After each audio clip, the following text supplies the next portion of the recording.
Duha ka mga most wanted persons sa region nadakpan sa kapulisan sila nabigit sa kasong pagpatay kang kanhi Bien Unido Bohol Mayor Gisela Buniel didto sa Laluigan sa Bohol. Ano ang report? Una nasikop sa babag Lapu-Lapu City si Lubo Boniel nga giisip nga number 4 most wanted person. Nagpuyo siya sa panimay sa usa ka pulis kinsa mag-atubang usab og investigasyon. Nakuha ang usa ka police uniform, armas ug mga bala.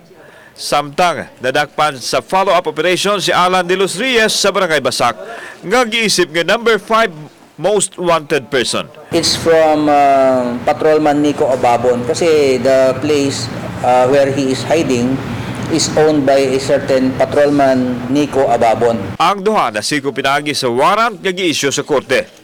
Gitumbok sila nga kauban sa plano og pagpatay kang Mayor Gisela Boniel sa Bien Unido Bohol. Duha ka tuig na ang nakalabay.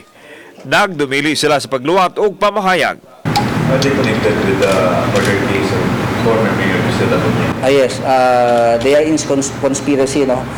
There was a original warrant of arrest that was issued by a Lapu-Lapu court. But recently, Judge Christine Abad of Lapu-Lapu issued an alias warrant against the two because the two are yet unaccounted.